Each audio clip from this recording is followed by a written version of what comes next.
All right, it's time for yet another numbered list. Everyone loves a good numbered list. So today I'm gonna go over what I think are the 5 worst moves in Street Fighter 6 right now. So this was actually a video idea I wrote notes for all the way back in Season 1 and then completely forgot about. So I decided to update it with what I think are currently the worst moves in the game. And it was kind of interesting going over the old notes because quite a few moves that were garbage back in Season 1 are actually quite usable now. So like, in the old version I had Geef's Stomp, but this is like 100 times better now because you can now special cancel the second one. So that's been set free, and also the original list actually had an Aki move in it. So last season I also had this, Light Snake Step, in my list, but this has been buffed a lot too and is now really useful. So yeah, it's changed up a bit. Obviously, I should do my usual warnings. This is very subjective. You know, I'm sure everyone has different ideas about what makes a move bad. So maybe let me know down in the comments if you guys think of even worse moves, if you disagree. But these are the ones that like stick out to me, I think. Starting out with, and this one's gonna sound crazy at first, but stick with me. The reason this one's at number 5, I'm gonna count down from 5 to 1. The reason that this is at number 5 is because technically this is not a move in its own right. So I'm actually gonna start with Zangief's level 2. And before you start screaming at me, just bear with me. Just bear with me. Zangief's level 2 is a good super. So why have I included it on the list? Well, because this super actually has 4 different variations. 3 of them are really, really good. One of them is completely worthless and you should never, ever use it. As far as I can tell, I've never figured out a use case for it. So that's why I'm going to include specifically this version of the level 2.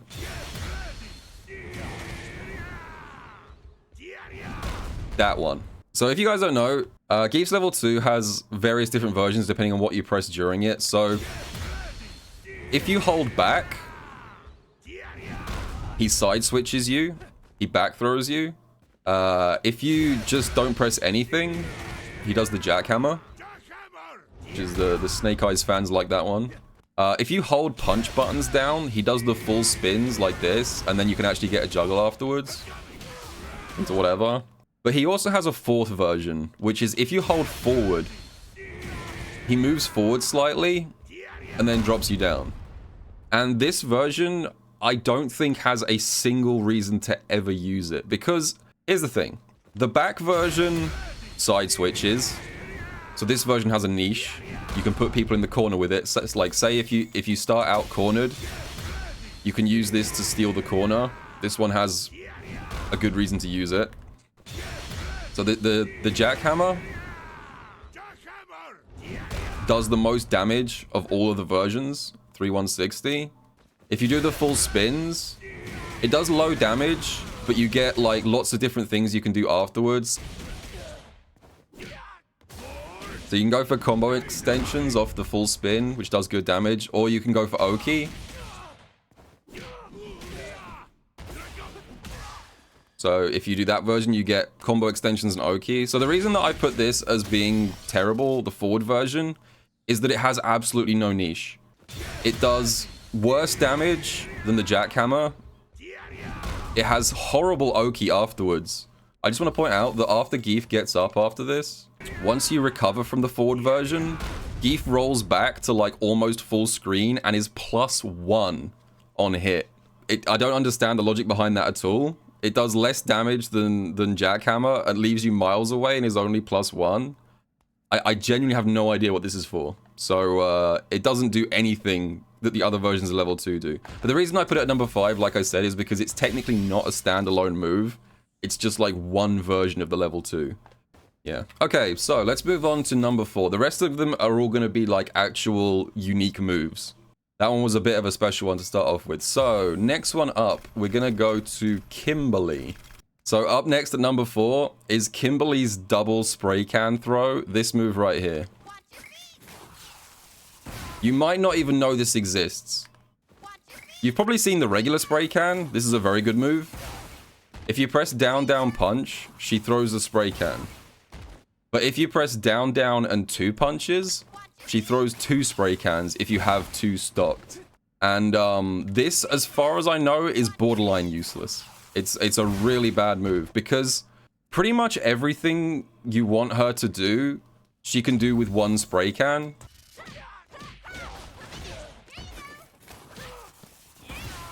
So if you want to get like the post knockdown Oki with the spray cans, almost everything she can do just fine with one. And the thing is, this move might be good if the two different cans exploded on like a delay.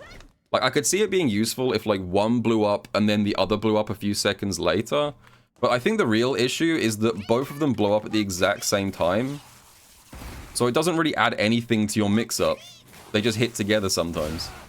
Yeah, I mean, there are certain I'm not, like I said, a lot of these moves, I'm not saying they are completely useless. I'm just saying that, like, 99 games out of 100, you will never see this move used. Maybe even less than that. There are some setups you can do with it to, like, cover a wider area. Maybe on, like, mid-screen knockdowns to cover, like, both recoveries.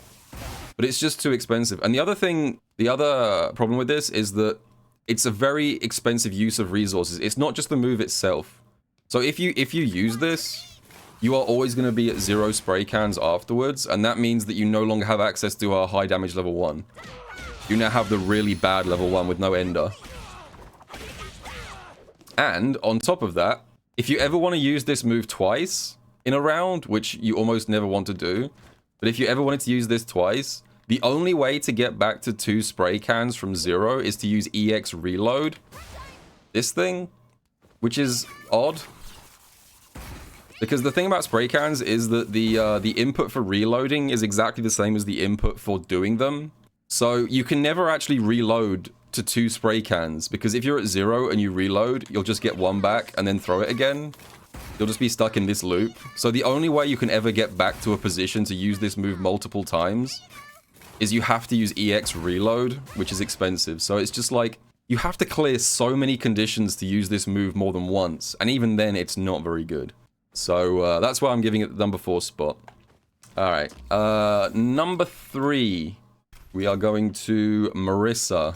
And I'm actually going to count 2 different normals as one for the purpose of this section. So number 3 is Marissa's charged jump normals. So if you guys don't know, Marissa has a unique mechanic where she can charge her heavies. So like all of her regular heavies, you can hold the button down to charge them, and they get bonus effects basically. Usually they do more damage or give you a better juggle state, or like, you know, some of them have like utility. But what a lot of people don't know is that her jump normals also have charged versions. You can actually charge her jump heavy kick and her jump heavy punch. But unfortunately these moves suck because, as you may have just noticed, if these hit, they knock the opponent down and slide them away. So you get no combo on hit for these at all. You get a knockdown into Oki, as opposed to just doing a regular jump normal into a full combo. Now, just to get ahead of everyone in chat who's hitting me with the actually they're good for safe jumps, not really, no. There was a buff to these moves. So in the Season 2 patch, they made it so that if you safe jump with these normals, it now actually works. So last season, you couldn't actually safe jump with her charged heavies because they had extra landing recovery. This season, they have the same landing recovery as everything else. So you can actually safe jump with these things now. And it is true that if you safe jump with them, you get more block advantage. So like, let me just show you. If I do a knockdown like that and save the state. So if I just do a jump heavy kick safe jump here, I'm plus 11. If I do charge jump heavy kick, I'm plus 18. But functionally, there's almost no difference between these two things. Like, if you want to make the argument that this is useful for like doing block strings that take a lot of drive from your opponent, it's barely more than just doing a regular string. Like, let me show you. So if I do the like a non-charge string, like if I do jump heavy kick into like this, something basic like that. That takes, what, a bar and a half of drive-ish? Slightly less than a bar and a half. If I do a charged jump heavy into forward heavy kick, into the same ender, it takes slightly more than a bar and a half. So you really don't get that much extra for that much extra effort of doing the charged versions of the jump normals. You get maybe like 10% more drive gauge damage in the string, and in exchange for that, you completely lose the ability to pick up a combo if your opponent just gets hit by the safe jump. So it's a completely worthless exchange 99% of the time, because if they just get hit by your jump, you get nothing. As opposed to like getting hit by the regular jump, you might have just won the whole round. So I'm putting these down as bad, even though I know they've been buffed and I have seen some people try and use them in safe jumps. I still think they're really bad. And if I was a Marissa player, I would probably never use them. Anyway, let's move on to number 2. I talked about this one a little bit in my Lily experiment videos. And I've actually talked with a few Lily players since then to see if I could understand the logic behind this move. And as far as I can tell, there is none. It doesn't make sense. We're going to talk about Lily's forward heavy punch target combo, which is this thing. This thing is terrible. It feels like something that they forgot to like buff in the balance patch, because in the season 2 update, tons of target combos got buffs. So for example, like, let me just show you like equivalent target combos that other characters have. So Cammy used to have this target combo, which is quite similar. And Capcom said, okay, Cammy players are never using this, so we're gonna let you special cancel the ender. Don't ask me why they even did that, but you can. Another good example is Jury. So Jury has this target combo as well, which was also useless last season. So Capcom made the last hit special super cancelable, which is now useful for her combo route. So lots of characters got updates to their target combos. Generally, they got the chance to like super cancel at some point during the target combo. That kind of thing. Lily's still has nothing going for it. The damage is bad. I should just point out that in a common situation like this, let's say you land a punish counter stand heavy punch. If you just do this, forward heavy punch into wind stock, that does 2,860 damage and it gives Lily a wind charge, which is her most vital resource. If you do the target combo here, it does 130 damage less. You get no Oki and no wind charge. It doesn't cancel into super at any point. It doesn't let you cancel into wind stocks at any point. The one thing it has going for it is that this is hit confirmable. That's the one positive thing I'll say about this move. But the problem is that you're starting with a forward heavy punch, which is 18 frames startup. So that's already pretty bad. But you can hit confirm this. I suppose I'll give it that much. But even still, there's just no reason to use it. Every situation where you could do this, you're better off just doing this. Bad damage, doesn't give you any Oki, doesn't give you a super cancel, doesn't give you a wind stock. Alright, my final move on this list, what I consider to be the worst move in the game, and this might be like a controversial one, because I think a lot of people will agree that this move is bad, but people might say, why is this number 1? Because it has some utility. You guys probably know where I'm going with this. Thunderstorm. This was the absolute worst move in the game in Street Fighter V, bar none. And they brought it back in Street Fighter 6, and it is still, in my opinion, the worst move in the game. So let's just give you a quick rundown of how this move works. Thunderstorm is a counter. Geef, if you press down heavy kick, Geef goes into this stance.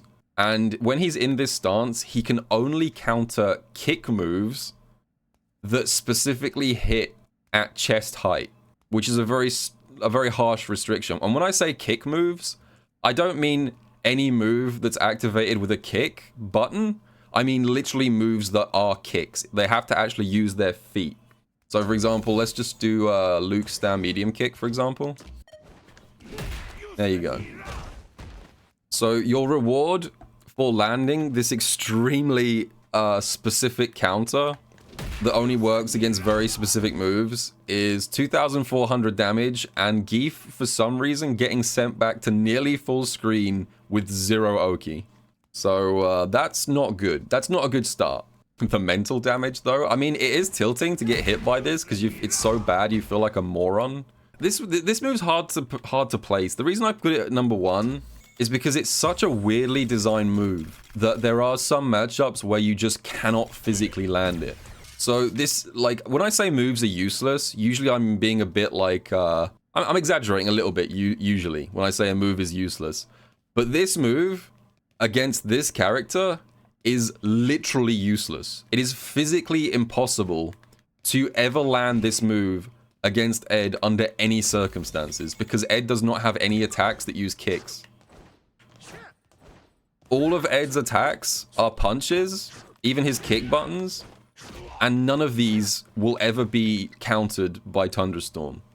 So in that sense, in some matchups, it is completely functionless. They did, I will give one bit of credit to this move. They did buff it this season. They did give a small buff to Thunderstorm in the balance patch, and now it does work against drive reversals, which it didn't used to. So, against characters who specifically have kick-based drive reversals, you can actually make a harsh call out here. It might even be possible to option select this and punish them, which is pretty cool on paper. But it's still, it's too niche. It's too specific a use case, considering all the other downsides. Like, if this move at least gave you Oki afterwards, or the damage was like twice as much, it might be upgraded to like okay-ish. Oh, one last thing I'll say about this move, because I'm sure someone else is leaving me an actually comment. Certain characters in this game also have kick-based drive impacts. So I see a lot of people saying, like, when you're in burnout, why not use this as a stun counter? Because on paper, you can do that. But again, the problem here is this move, if you look at the startup data, so this counter is 6 frames startup, and that means it's actually really bad for stopping people from DIing, because 99.9% of strings into DI do not have a 6 frame gap. And if you try it like that, you'll just get counter hit and die. I mean, the thing about Geef is that he actually has a better anti-DI option than this. Like, if you guys don't know, his Stand Fierce is actually armored on frame 4. So if I try and Thunderstorm this string, I just die. It's just not fast enough. But if I try and Stand Fierce instead, I get out. So, yeah, it's just a terrible move. And I just want to point out, lastly, it has 18 trillion active frames and then years of recovery. So even if you want to make the hard read that your opponent is going to go for a medium kick button, for example, and you do this, I'm just going to hold up and show you how long it takes before Zangief is actionable again. You're basically just stuck standing perfectly still in a punish counter state for like a whole second. 79 total frames. More than a second. So yeah. Thunderstorm, like I said, it's a strange one because it does actually have theoretical use cases, but it is so badly designed and straight up unusable in some matchups. So I am going to give that one the #1 spot. But let me know what you guys think. Do you think I'm talking absolute gibberish? Do you think other moves are worse? Let me know down in the comments, and I will see you guys all in the next video.